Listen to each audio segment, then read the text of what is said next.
Bom, este é o terceiro vídeo de uma série na qual, a partir de diferentes obras, eu tento discutir um pouco sobre como a literatura, de diferentes maneiras, expande, repensa, rasura alguns conceitos. Então, por exemplo, no primeiro vídeo dessa série, o conceito que eu busquei enfocar com maior ênfase foi o conceito de sexo e de sexualidade, enfim. E aí, para isso, eu falei um pouco aqui sobre o Estranho Conto da Ilha Panorama, do Suehiro Maruo, e falei também sobre a Narcoma, do Nazário. No segundo vídeo dessa série, eu busquei partir dessa discussão sobre a sexualidade para chegar em uma reflexão sobre o conceito de humanidade em si. E aí eu fiz isso a partir de 3 romances de ficção científica, ou pelo menos 2 romances de ficção científica e um de ciência fictícia. E para você entender essa distinção, veja o vídeo que vai estar linkado na descrição. E são esses romances, então, Não Me Abandone Jamais, do Kazuo Ishiguro, A Fêmea Sintética, do Herbert Daniel, e A Mão Esquerda da Escuridão, da Ursula Le Guin. E a partir, então, desses 3 romances, e a partir dessa discussão sobre o conceito de humanidade, eu fui me aproximando cada vez mais de uma proposta transhumanista, digamos assim, e isso, sobretudo, a partir das reflexões de uma autora que eu acho muito interessante, que é a Donna Haraway, que publica esse Manifesto Ciborgue, sobre o qual falei bastante também nesses vídeos anteriores. Hoje, eu vou focar os meus comentários em 2 romances.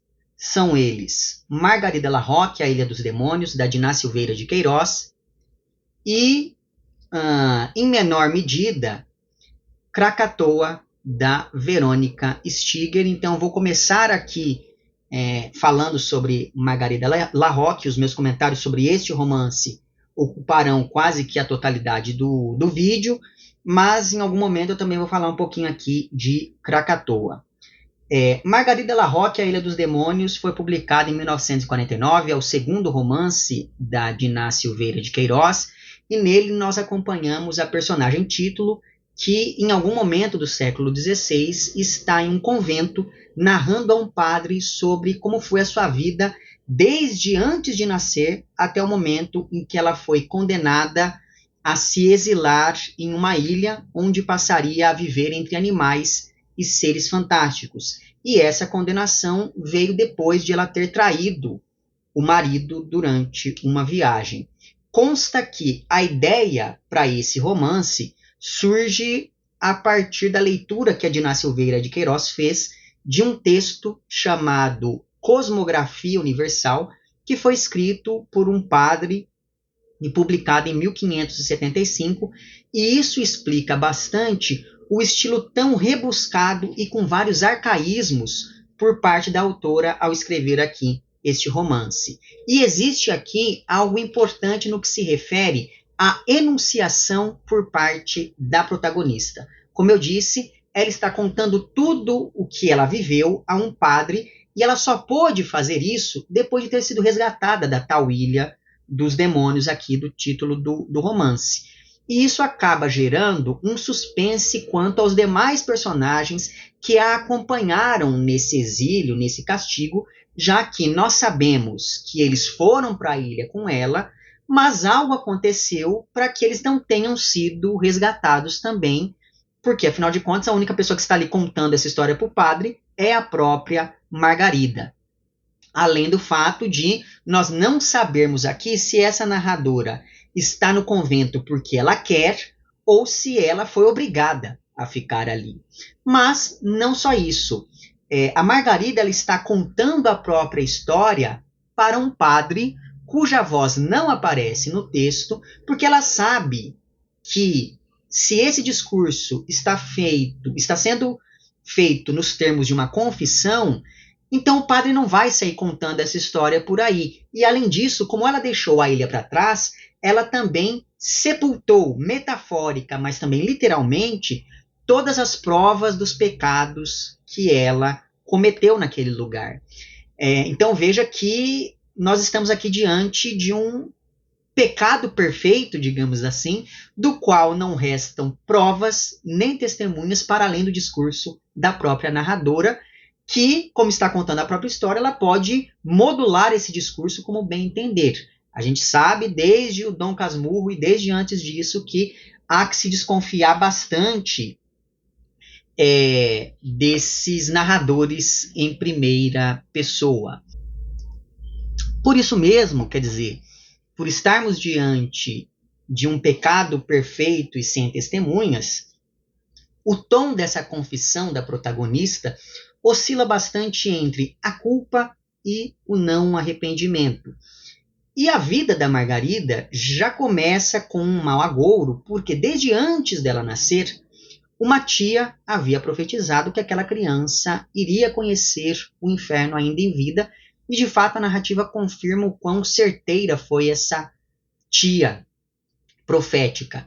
Graças então a essa profecia, os pais da protagonista sempre a protegeram de todos os males enquanto eles puderam, só que tal qual ocorre em uma tragédia grega, na qual o personagem traça o seu destino a partir do momento em que tenta evitá-lo, esse isolamento fez com que a Margarida se tornasse uma moça fascinada por histórias de aventuras e de viagens. E assim, ao invés de se casar com algum dos homens ali daquele pequeno vilarejo onde morava, nos rincões da França, a moça, então com 19 anos, preferiu se casar com Cristiano, um homem aventureiro que contava histórias sobre viagens maravilhosas que fazia, e a Margarida percebeu que aquelas histórias eram muito parecidas com aquelas que a sua ama lhe contava ainda na infância. O nome dessa ama é Juliana. Então, por conta desse reconhecimento, Margarida acaba se casando com Cristiano, mesmo apesar do fato de Cristiano não ser muito diferente dos outros homens daquele vilarejo ali. Ele é um forasteiro, mas assim, ele não tem atributos que o diferenciem tanto dos homens que já estavam ali ao redor da Margarida. E por isso mesmo, essa protagonista acaba se apaixonando por ele, né, por conta dessas suas histórias. E isso já nos mostra que a questão da narrativa do ato de narrar vai ser muito importante aqui para o desenvolvimento da trama. Então, Margarida se casa com Cristiano e os dois mudam-se para Paris. E aqui eu me lembrei bastante do que aconteceu com a Emma Bovary, do romance do Flaubert, de 1856. Acho que é 56, né, que o Madame Bovary foi publicado.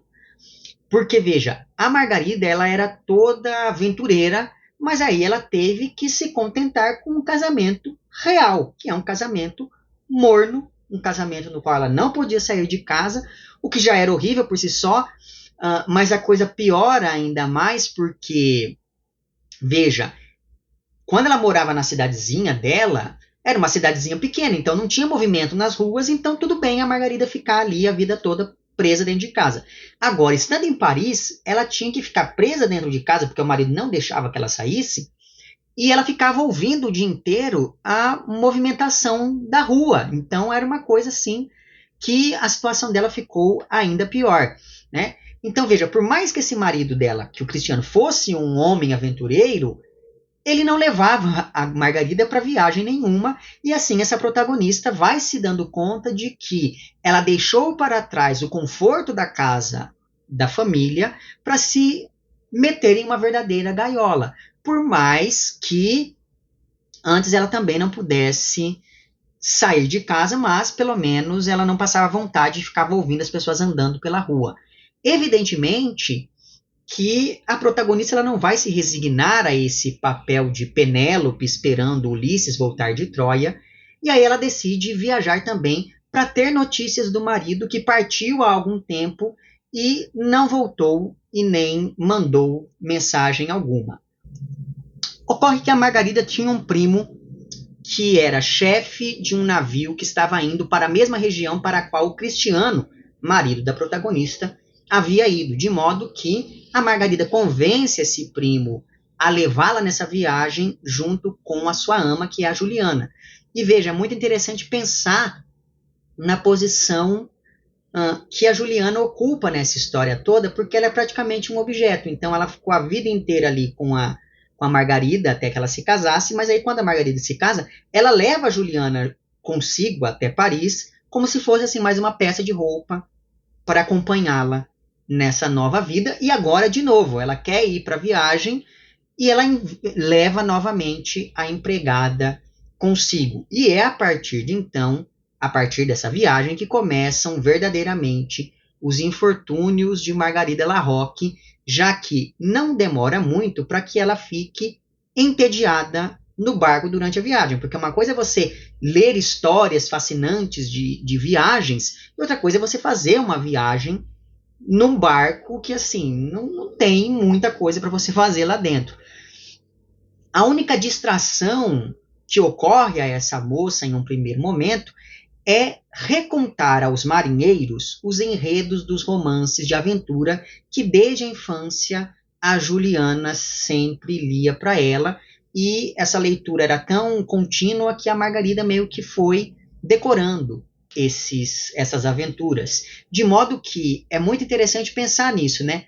Nesse ponto da narrativa, durante a viagem, a Margarida, ela deixa de ser aquela pessoa que ouve as histórias passivamente e passa a ser alguém que ativamente conta histórias, mais ou menos como ela está fazendo no presente ao se confessar para o padre.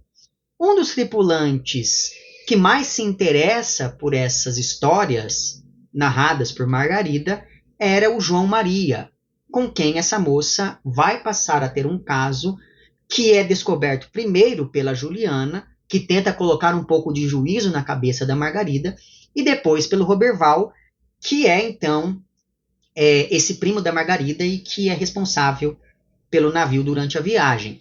E aí, como punição pelo adultério, o Roberval abandona a Margarida acompanhada da Juliana. Então veja que mais uma vez a Juliana sempre aparece a partir desse signo da desumanidade. Então ela é desumanizada o tempo todo, e isso se liga muito à discussão que eu fiz no vídeo passado, quando eu falei que essa construção do conceito de humanidade foi se tornando cada vez mais estrita, né? Então, mais restritiva. Então, primeiro o ser humano era um ser racional, depois essa racionalidade ficou apenas no campo do masculino, depois essa racionalidade ficou no campo do masculino cis, hétero e rico, o que acaba excluindo uma série de outras pessoas. Então é isso. A Juliana, ela é uma empregada, então ela não é um ser humano, ela não tem vontade nenhuma, por mais que ela faça uso da razão também. Por mais que seja ela quem tente colocar alguma razão na Margarida, mas ainda assim ela é jogada nessa ilha, mesmo sem ter culpa de nada que aconteceu.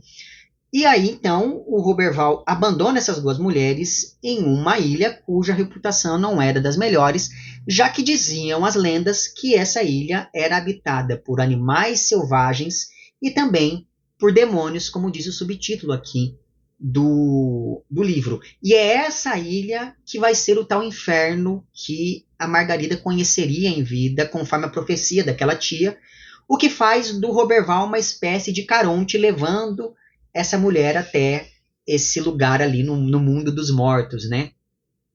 O interessante nisso tudo é que a morte do marido, que até então era tida com alguma apreensão, começa a ser desejada pela protagonista. Porque é isso, né? Ela sai de casa para procurar notícias do marido, porque ele foi para uma região perigosa, e aí ela pensa, bom, será que ele morreu?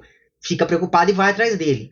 Só que aí, conforme ela passa a se envolver com o João Maria, a Margarida passa a desejar a morte do marido, porque essa morte a deixaria livre para se relacionar com seu amante. E aqui, essa protagonista usa, inclusive, a distância do marido e o fato dele não ter cumprido sua promessa de levá-la em suas viagens para justificar esse adultério. O que ninguém esperava, nem mesmo a Margarida, por mais apaixonada que ela estivesse, é que o João Maria se revoltaria com todo esse castigo e iria até essa ilha a nado para ficar com sua amada. E por isso mesmo, nos primeiros dias nessa ilha, esse casal vive um verdadeiro idílio em meio a uma natureza exuberante, e disso resulta uma gravidez que, por melhor que seja, não acontece nas melhores condições. Afinal de contas, esse povo todo está cercado, está ali exilado em uma ilha, perdida em algum lugar desconhecido no meio do oceano. Então, assim, eles estão completamente isolados. Então, esse não é o melhor lugar para se ter ali uma gravidez. Outra coisa, outra leitura que pode ser feita é aquela que vê o João e a Margarida como uma revisitação aos personagens de Adão e Eva, na medida em que essa ilha representa, pelo menos de início, esse mundo fora do Éden, no qual Adão tem que trabalhar a terra para promover o sustento da família, ao passo que Eva tem ali as suas dores multiplicadas durante o parto, e é mais ou menos isso o que vai acontecer aqui no romance. Veja, tal castigo bíblico surge depois que Adão e Eva desobedeceram a ordem de Deus e comeram do fruto proibido da árvore do conhecimento, que aqui corresponderia a esse adultério. Além, é claro, de que aqui, novamente, nós temos essa mulher como agente da tentação.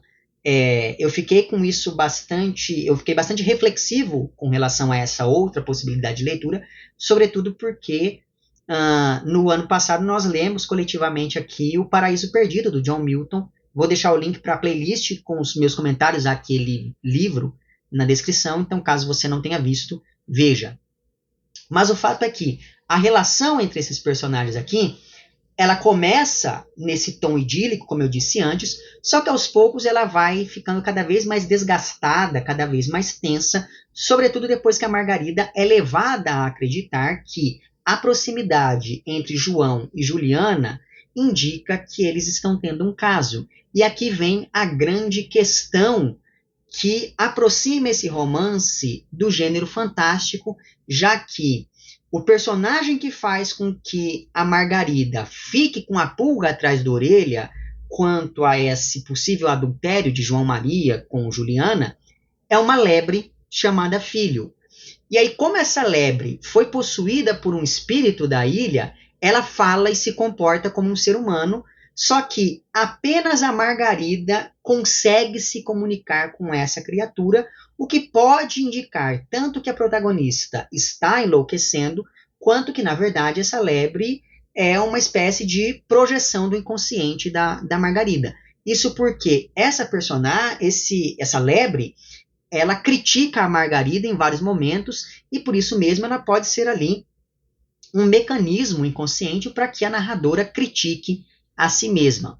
Além disso, o contato com essa lebre, que é apenas um dos espíritos, um dos demônios aqui dessa ilha, o contato com essa lebre vai enlouquecendo a protagonista aos poucos. Então, se de início ela se pergunta se tudo aquilo era real, ou se ela estava sonhando, ou se ela estava delirando, conforme o texto avança, esses questionamentos deixam de aparecer e a Margarida passa a entender todos esses eventos sobrenaturais como parte da realidade, de modo que a ilha vai aos poucos se transformando aos olhos da narradora, assim como ela também se modifica aos olhos de quem está lendo o romance. Então, de início, a ilha é um lugar idílico, um verdadeiro locus amoenus. Depois, a Margarida, passa a ter medo desse espaço, que se torna, portanto, um locus horribilis, também por causa dessa consciência do exílio e por causa dessas criaturas ali que vão se acumulando até chegar ao final do romance, quando a narradora passa a ser parte dessa ilha, o que dá uma nova interpretação para o título do romance, porque o título é Margarida Larroque, a Ilha dos Demônios. Então veja que é quase como se essa personagem título fosse a própria ilha, o que acaba deslocando ela desse lugar de humanidade. Até certo ponto, essa ilha funcionava quase como um ser vivo com vontade própria e que poderia ser ameno ou hostil dependendo do momento em que fosse vista. Então, por exemplo, durante o dia, a ilha era amena, durante a noite essa ilha se tornava um lugar de uma consciência hostil. O que acaba também rasurando esse conceito de que o ser humano é o único capaz de racionalizar. Parece que nessa ilha tudo é dotado de razão, inclusive o próprio espaço da ilha. Só que aos poucos esse espaço passa a ser tão somente a projeção dessa consciência perturbada da protagonista, mesmo porque é ela quem está narrando tudo. E é por isso que, apesar dos pesares, a ilha continua sendo um lugar de liberdade quando comparada ao casamento e ao confinamento da casa, mais ou menos como acontece em O Castelo de Binasco, que é um conto da Diodata Saluzzo, que está aqui em Lua em Foice, autoras italianas de ficção gótica insólita e de horror. Tem um vídeo já sobre esse conto, eu vou deixar o link para esse vídeo na descrição. Outra coisa que me fez comparar esse romance da Dina Silveira de Queiroz com O Castelo de Binasco é que em ambos os textos o sobrenatural é apenas aparente e ele pode ser explicado, no caso, como resultado da loucura aqui da Margarida. E isso recupera bastante do que diz o Todorov ao descrever a literatura fantástica como uma hesitação entre o sobrenatural como algo ilusório ou como parte de uma realidade que não é a nossa. E o autor faz essa reflexão aqui em Introdução à Literatura Fantástica, que é um livro que eu já mencionei várias vezes ao longo da história deste canal. Né? Então veja, no primeiro caso, quer dizer, se você olha para o elemento sobrenatural como algo ilusório, nós temos o estranho. E no segundo caso, quando a gente vê o sobrenatural como uma parte de uma realidade que não é a nossa, aí o texto incorre pelas vias do maravilhoso, conforme argumenta aqui o Todorov. E me parece que aqui em Margarida Larroque existe um deslizamento entre essas várias categorias, já que pode ser que haja uma explicação natural aos eventos narrados no romance, o que se aproxima do estranho, mas também pode ser que tudo seja realmente sobrenatural em um mundo como o nosso, levando ao fantástico, ou ainda pode ser que a emergência desses eventos insólitos nos dê notícia de um mundo que não é o nosso, mas sim de um mundo permeado, atravessado pelo maravilhoso. Porém, me parece que o que prepondera aqui no romance da Dina Silveira de Queiroz é mesmo o fato de tudo isso acontecer apenas na mente dessa narradora, haja vista que os demais personagens, o João Maria e a Juliana,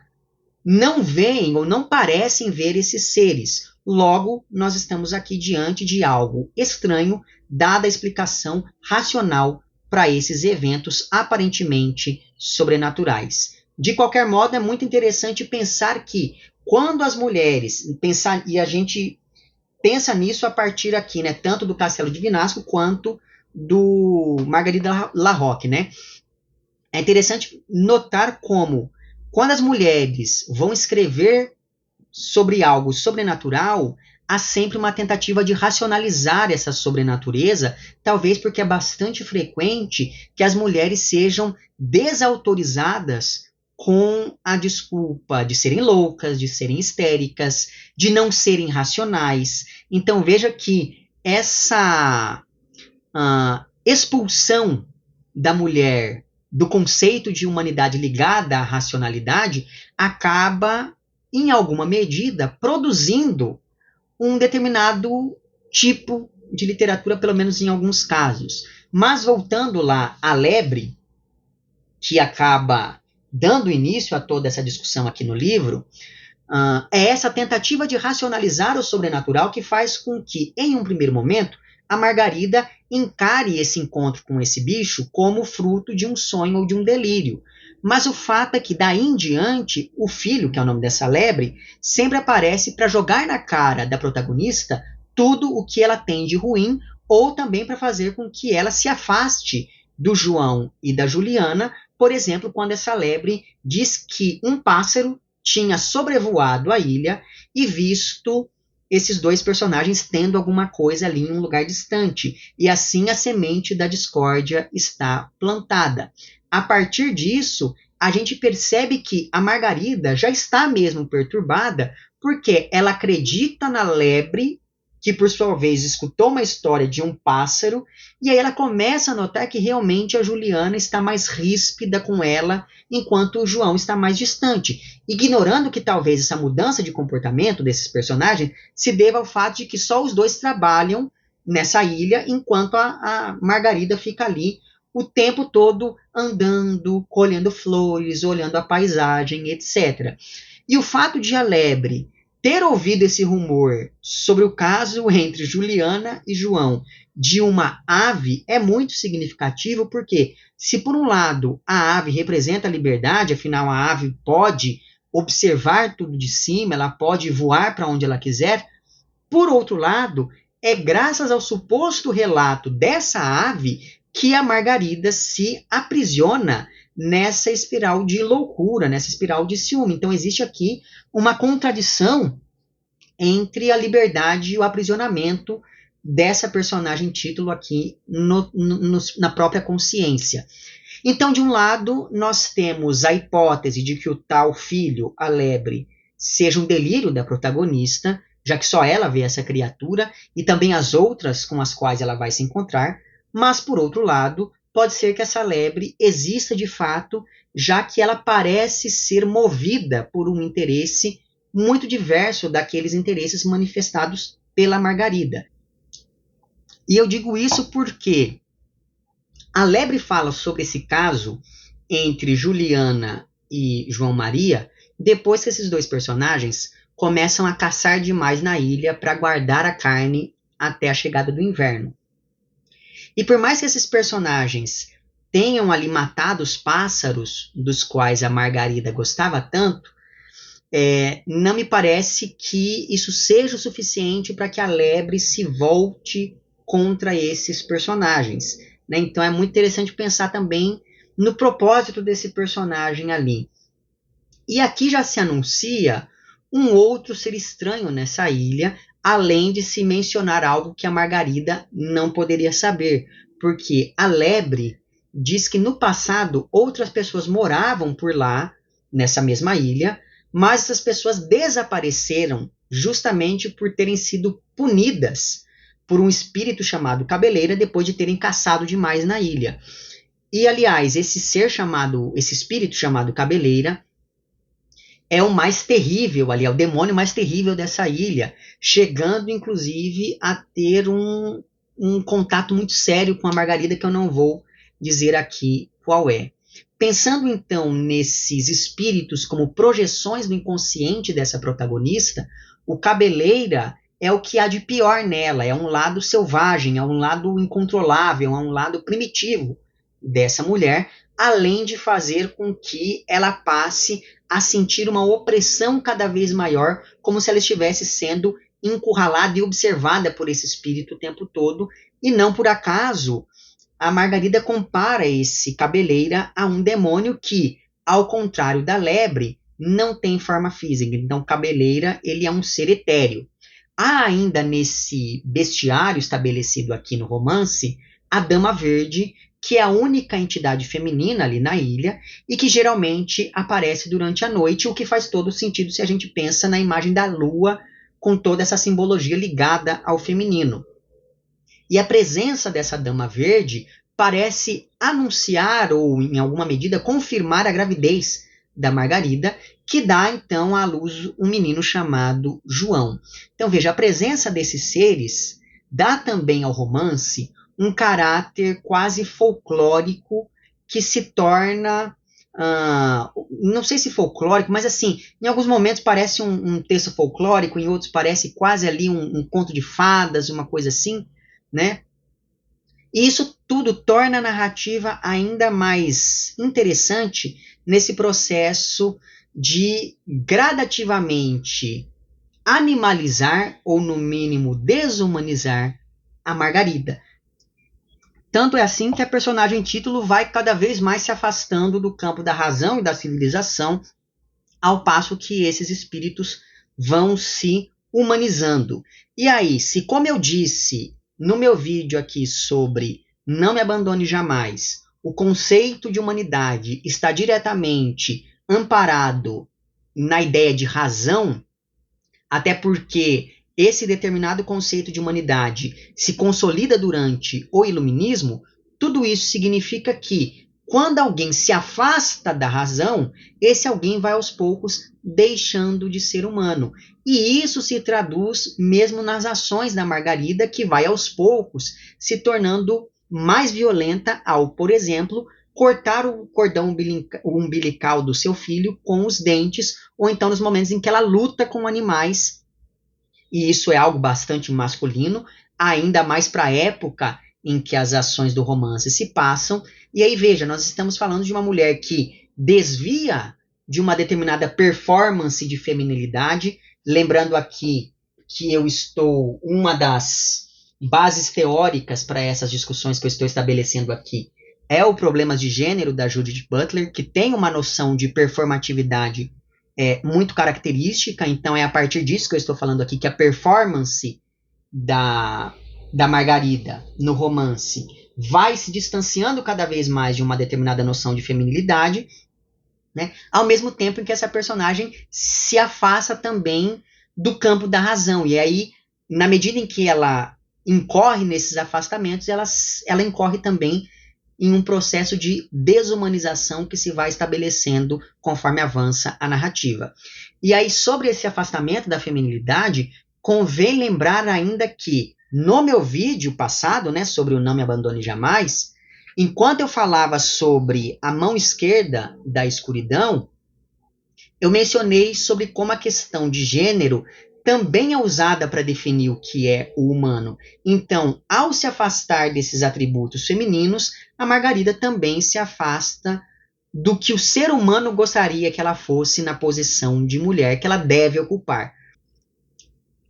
Por isso mesmo, existe uma certa ambiguidade no destino da protagonista, né? Porque, por um lado, ela passa por esse inferno na ilha, cuja opressão era sentida mesmo pelos personagens que não entravam em contato com essas forças sobrenaturais que povoavam esse espaço, mas, por outro lado, o fato de ter escapado desse inferno pode ser entendido quase como uma recompensa às atitudes dessa protagonista. Então, no fim das contas, fica-se com a impressão de que existe uma salvação, mas essa salvação não existe para nós, que nos mantemos no campo da humanidade. A salvação, ela está em algum ponto para além do humano. Ela está nesse tornar-se um monstro na medida em que o monstro é aquilo que revela os limites que separam o humano e o não humano. E é por isso que esses espíritos da ilha são, ao mesmo tempo, parte da Margarida e consciências alheias a ela e para as quais ela se dirige cada vez mais. Diante disso, é bastante subversivo o fato de essa desumanização da mulher acontecer durante a gestação, já que logo de saída, o João Maria, quando fica sabendo que Margarida está grávida, ele já afasta essa mulher do campo do humano ao dizer que ela frutificou. Então, veja, ele aproxima nem do campo do animal, mas sim do campo do vegetal, né? Então, se culturalmente a maternidade é o ápice da vida da mulher, aqui, nesse mesmo período, existe, coincidindo com essa gestação, esse processo que desumaniza a protagonista, porque, no fim das contas, isso também é verdade. Quando a mulher se torna mãe, ela deixa de ser vista como uma pessoa individual. Ela é vista através desse rótulo da maternidade. Ora, nós saímos então, no vídeo 1, dentro dessa série aqui, de uma discussão sobre a rasura de uma sexualidade aceitável e sobre as consequências dessa mesma rasura para a construção do eu. Depois, no segundo vídeo dessa série, nós passamos por uma discussão na qual essa rasura chega ao gênero e assim essa rasura acaba determinando um novo olhar sobre o conceito do que é a humanidade. E agora, nesse terceiro vídeo da série, nós chegamos aqui a um romance no qual a humanidade é rasurada a partir, ou pelo menos o conceito de humanidade, é rasurado a partir desse afastamento da razão, o que abre espaço para que a própria realidade seja repensada à luz da emergência desses seres sobrenaturais que atormentam a Margarida e que, por estarem presentes, expandem a nossa percepção do que é o não real, porque nós nos convencemos de que a razão e a linguagem organizada são as principais maneiras que a gente tem para organizar o conceito de real. Só que aí o que a gente faz com esse conceito de real quando a razão e a linguagem falham? Quando essas duas coisas entram em declínio, quando essas duas coisas são problematizadas. E o fato de se passar em uma ilha que parece ter vida própria, ou pelo menos que desafia a nossa percepção sobre o espaço, acaba aproximando este romance do Estranho Conto da Ilha Panorama, com a diferença de que, ao passo que aqui no mangá do Suehiro Maru é o elemento humano até então preservado quem determina a geografia da ilha, enquanto aqui no romance, uma vez que a noção de humanidade foi expandida e repensada, é a ilha quem realoca aos nossos olhos essa imagem, esse conceito do que é o humano. Mas como narrar, então, uma realidade que prescinde do ser humano? Me parece que é esse justamente o desafio que a Verônica Stiger propõe aqui em Krakatoa, que foi publicado no segundo semestre de 2024. Esse daqui é um romance, se é que dá para classificar esse livro deste modo, que se divide em duas partes, nas quais sempre que a voz humana aparece, é a partir de uma série de descontinuidades, na medida em que, na primeira parte do livro, essa voz humana é bastante vaga e elíptica, enquanto na segunda parte do livro, essa voz humana surge de modo bastante lacunar, bastante fragmentado. E o próprio fato de nós estarmos aqui diante de uma narrativa que, como eu disse, não nos deixa confortáveis com classificações, isso já é um demonstrativo dessa superação do humano.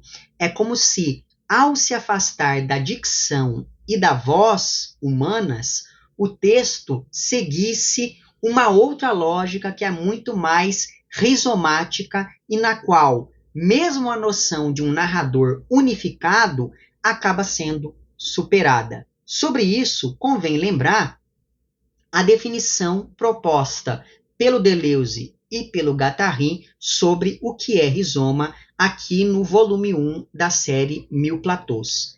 Na página 43, os autores afirmam o seguinte sobre o rizoma. Resumamos os principais caracteres de um rizoma.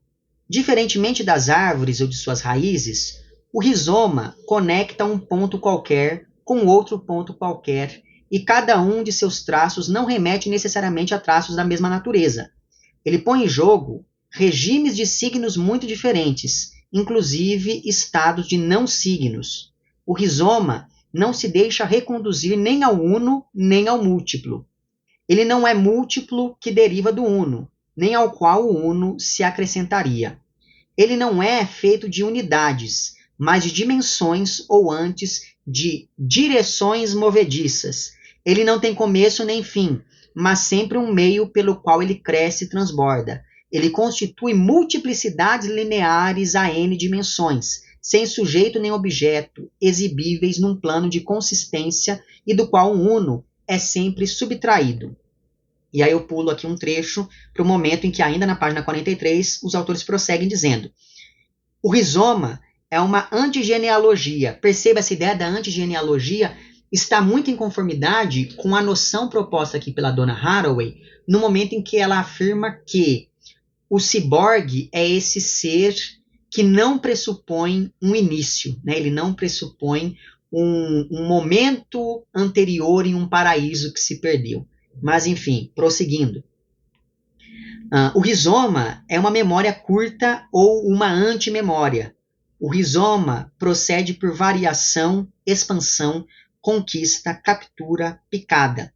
Opostos ao grafismo, ao desenho ou à fotografia, oposto aos decalques, o rizoma se refere a um mapa que deve ser produzido, construído, sempre desmontável, conectável, reversível, modificável, com múltiplas entradas e saídas com suas linhas de fuga. Contra os sistemas centrados e mesmo policentrados de comunicação hierárquica e ligações pré-estabelecidas, o rizoma é um sistema acentrado, não hierárquico e não significante. E sendo aqui Krakatoa este livro rizomático, ele não possui também esse centro nem essa hierarquia de informações, o que oferece algum estranhamento, pelo menos de início, até que a gente se acostume a esse ritmo não centrado e não centralizador. Para quem não sabe, Krakatoa é o nome de uma ilha que não existe mais e que ficava na região da Indonésia. Nessa ilha havia um vulcão de mesmo nome que em 26 de agosto de 1883 entrou em erupção e esse evento foi tão forte que ele alterou o clima do planeta inteiro. Tanto que, nos 2 anos seguintes, era muito comum que as pessoas relatassem que o momento do pôr do sol, do crepúsculo, tivesse tons mais avermelhados por conta ainda dessa erupção do Krakatoa. Com isso, mais de 30 mil pessoas morreram só por causa dos tsunamis que se seguiram imediatamente a essa erupção, fora um número incalculável de outras mortes que certamente devem ter acontecido devido às mudanças no clima nos meses e nos anos seguintes.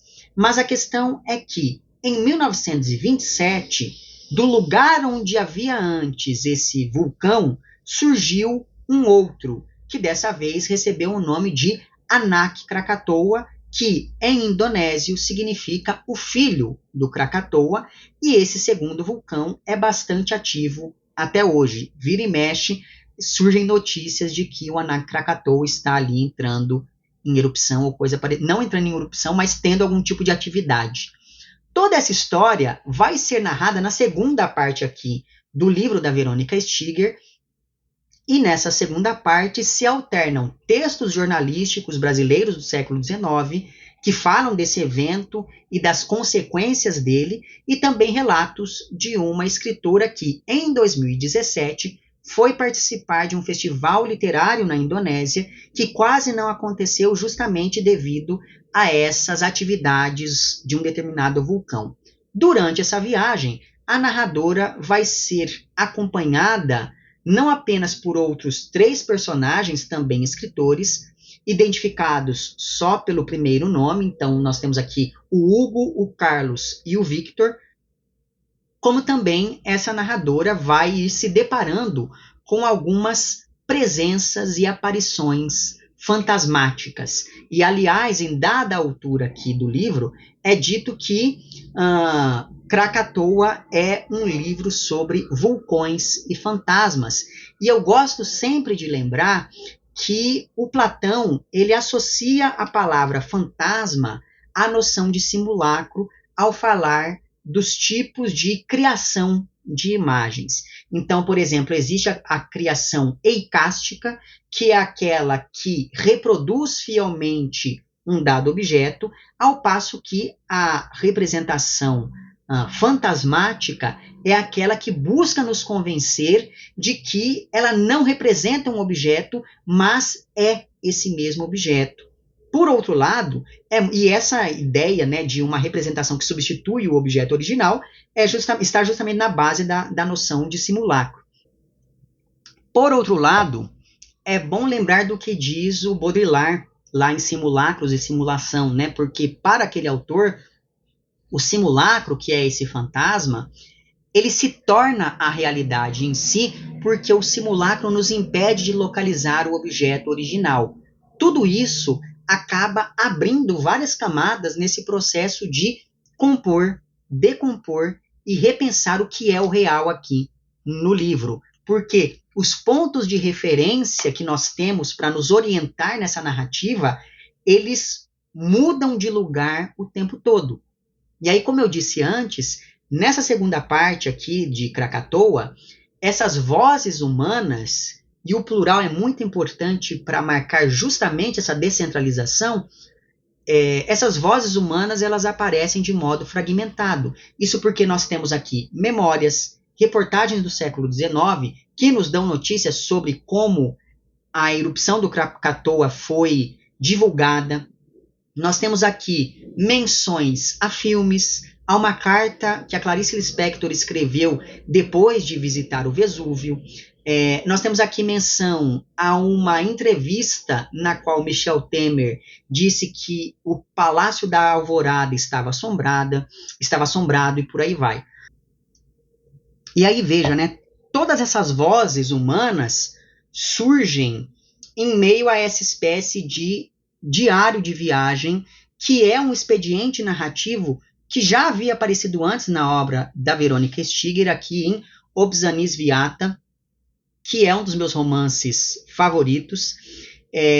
Então aqui nós temos também um livro que se compõe como um diário de viagem ao qual comparecem algumas outras vozes para além da voz do protagonista. Mas, enfim, esse diário que nós temos aqui, ele acaba, de certa maneira, justamente por conta dessas várias vozes que o compõem, ou que o atravessam, melhor dizendo, esse diário de viagem também esfumaça os limites entre diferentes épocas e diferentes textos, já que aqui nós temos tanto postagens no Facebook, quanto reportagens de jornais do século XIX. Então veja que não existe aqui uma noção de tempo cronológico, de tempo linear, separando essas duas coisas. Essas coisas elas vão se imbricando simultaneamente. Então é quase como se todas essas épocas, lugares, textos, vozes e memórias fossem fantasmas que assombram o livro e criam uma imagem cada vez mais próxima do Apocalipse, não no sentido bíblico, mas nessa ideia da finitude do ser humano. Só que, mesmo dando nome ao livro, o vulcão Krakatoa não é o elemento central desse texto, porque, afinal de contas, sendo esse um texto rizomático, não há aqui elemento central algum. Tanto é assim que, na primeira parte do livro, o que nós temos é uma narrativa telúrica, uma narrativa, novamente, rizomática, composta a partir das vozes de elementos como o fogo, o petróleo, o carvão, o pântano, o gelo, o sol, as folhagens e os próprios vulcões. Por isso mesmo, para além de rizomático, outra palavra que me parece muito adequada para descrever aqui esse Krakatoa é dizer que esse é um livro tentacular. E essa palavra, essa ideia de um livro tentacular, me fez lembrar da noção de cutuloceno proposta pela Donna Haraway, que é a mesma autora aqui do Manifesto Ciborgue, sobre o qual falei bastante no vídeo anterior, dentro dessa série de discussões aqui. E a Donna Haraway, ela propõe essa noção de cutuloceno neste livro aqui intitulado Ficar com o Problema, Fazer Parentes no Cutuloceno. Esse daqui é um livro de 2016. E aí, a autora argumenta o seguinte na página 62. Os seres tentaculares fazem vinculações e desligamentos, fazem cortes e nós, fazem a diferença. Eles tecem caminhos e consequências, mas não determinismos. São simultaneamente abertos e intrincados. Eu ia ler só esse trecho da página 62, mas aí eu bati o olho aqui em um outro trecho que eu grifei na página 63, e eu vou lê-lo também. Esse outro trecho diz: Os seres tentaculares não são figuras descorporificadas. Então veja que existe essa noção da forma muito importante, né? São quinidários, aranhas, seres cheios de dedos como humanos, guaxinins, lulas, águas-vivas, extravagâncias neuronais, entidades fibrosas, seres flagelados, tranças de miofibrilas, emaranhados de micróbios e fungos desgrenhados e filtrados, trepadeiras que sondam, raízes que incham, gavinhas que escalam. Os seres tentaculares são também redes e interconexões, bichos da tecnologia da informação dentro e fora das nuvens.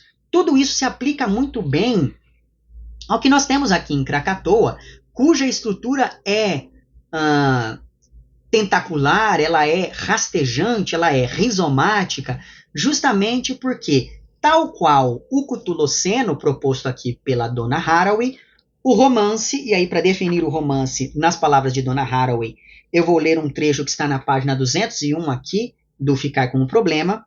Esse romance aqui, então, tal qual o Cthulhuceno, emaranha inúmeras temporalidades e espacialidades em uma miríade de agenciamentos de entidades intraativas que compreendem mais que humanos, outros que humanos, não humanos e humanos como humus.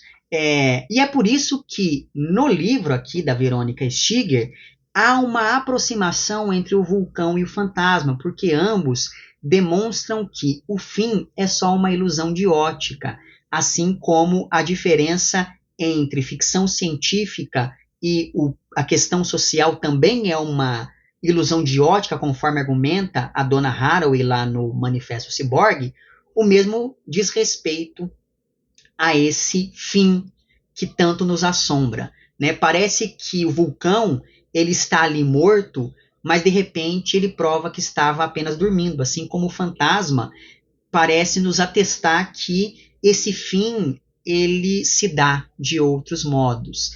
É com o despertar dos vulcões, então, que Krakatoa começa. E o narrador do primeiro capítulo, que é um dos mais interessantes aqui do livro, esse narrador do primeiro capítulo, ele nos diz que se antes das erupções havia uma vibração no ar, um ruído indefinível pela linguagem, pelos padrões humanos, uma sensação quase imperceptível a todo mundo, depois dessas erupções, o que restou foi o silêncio e a destruição. Tanto é assim que, nos capítulos seguintes, há vários indícios de que a vida humana praticamente acabou tal qual nós a conhecemos hoje, depois dessa hecatombe que foi o despertar simultâneo de todos os vulcões. É como se aquele ruído anterior, mencionado pelo narrador do primeiro capítulo, fosse um prenúncio, é quase como se fosse a voz do próprio vulcão, o que acaba fazendo do livro, como também é dito em dada altura aqui, uma espécie de ópera a muitas vozes, poucas delas humanas, e eu acho essa proposta de um romance coral, digamos, muito interessante também. O tempo e esses personagens da primeira parte do romance, vou chamar Krakatoa de um romance só, enfim, com fins didáticos aqui, digamos, esse tempo e esses personagens da primeira parte, como eu ia dizendo, eles são indefinidos e a grande questão aqui é tentar traçar uma linha narrativa coerente, o que nem sempre é possível, já que nós estamos aqui diante de uma lógica que não é a nossa, de uma lógica tentacular, de uma lógica rizomática, de uma lógica própria do Cthulhuceno, né? Esse tempo que nós temos aqui é o tempo do mito, é o tempo ahistórico, é um tempo suspenso no qual a própria Terra, no sentido do planeta mesmo, ganhou voz. E é por isso que, se há aqui o tempo psicológico do narrador, que o tempo todo tenta tecer comparações entre o humano e o não humano, como no caso do capítulo em que a mulher de um pescador é comparada a um peixe, ou então quando alguns personagens dizem ter a mesma idade e até o mesmo temperamento de um vulcão, e ainda quando um desses narradores aqui da primeira parte diz que ejaculou descontroladamente o que acaba lembrando a imagem de um vulcão entrando em erupção. Enfim, se há aqui esse tempo pessoal e psicológico que traça esses vários paralelos que desumanizam alguns personagens ou que antes expandem essa noção do que é a humanidade, há também um tempo geológico que é tão diferente do nosso que acaba tornando sem sentido noções como presente, passado e futuro. E aí, diante dessa realidade tão maior do que a nossa, parece que esse conceito de humano também precisa ser repensado e realocado diante dessa outra ordem que se estabelece. Ora, esse tempo difícil de definir é o tempo do fantasma, é o tempo onírico que causa algum estranhamento, e é por isso que os fantasmas aqui não dão medo, porque eles são pessoas que permanecem aqui, às vezes, sem se dar conta da própria condição, porque o tempo deles segue uma lógica que nos é desconhecida.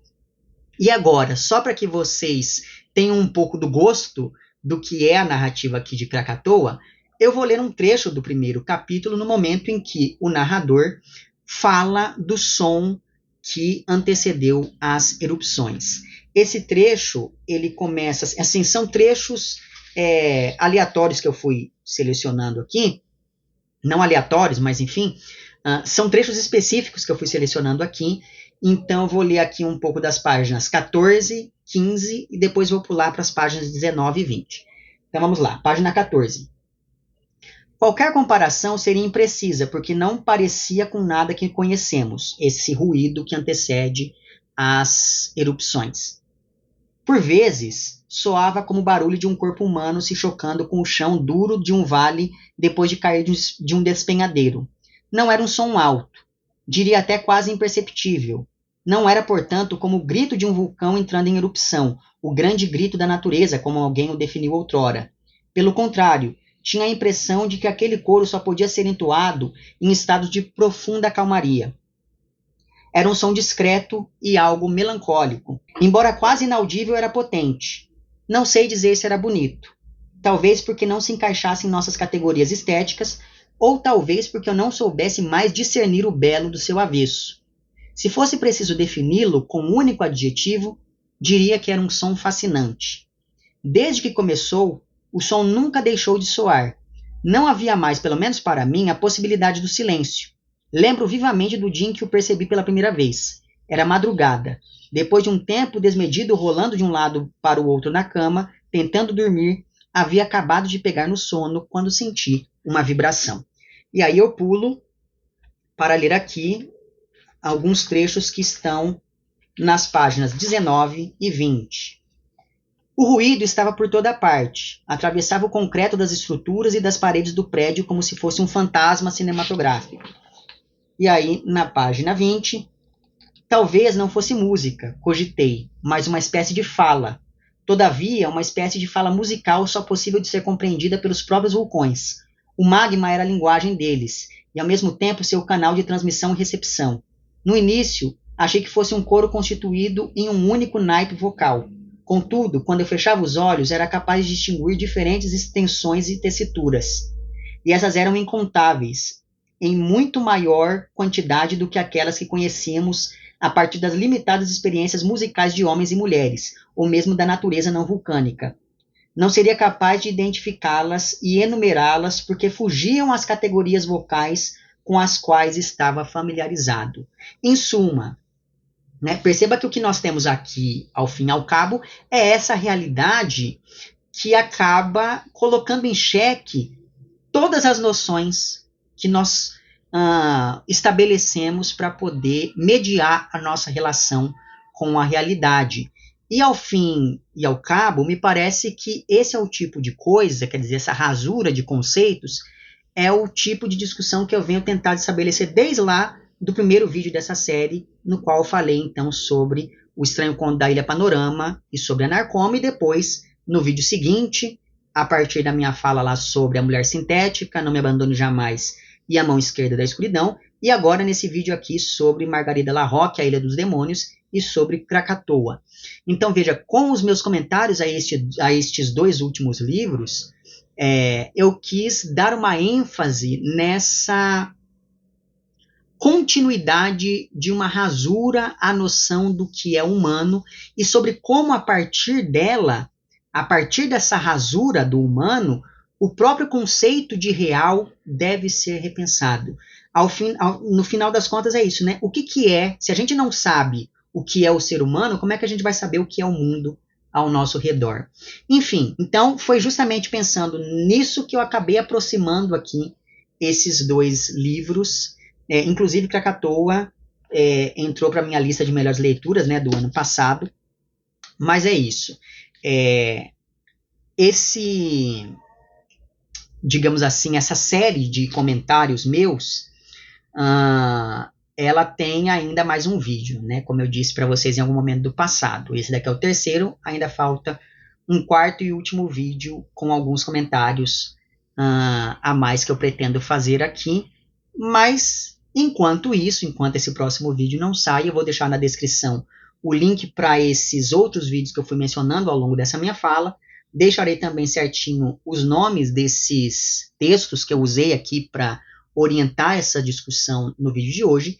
E por fim eu deixarei na descrição também o link para o meu perfil no Apoia-se. E assim, caso você queira e possa contribuir financeiramente com esse meu trabalho por aqui, é só você entrar em contato com os planos de apoio e também com as recompensas equivalentes a cada um desses planos. Fica aqui o meu agradecimento às pessoas que já contribuem. Para você que quer fazer isso, mas que não pode fazê-lo financeiramente, é só você mostrar para o algoritmo dessa plataforma que o meu conteúdo é relevante de algum modo. Então curta o vídeo, compartilhe, comente, etc e tal. Eu só posso vir aqui e falar sobre as incríveis aventuras que ocorrerão no Cthulhuceno, porque há quem contribua com o meu trabalho, seja essa uma contribuição algorítmica, seja ela uma contribuição financeira. Em todos os casos, fica o meu agradecimento. Vemo-nos nos próximos vídeos e um Amplexo.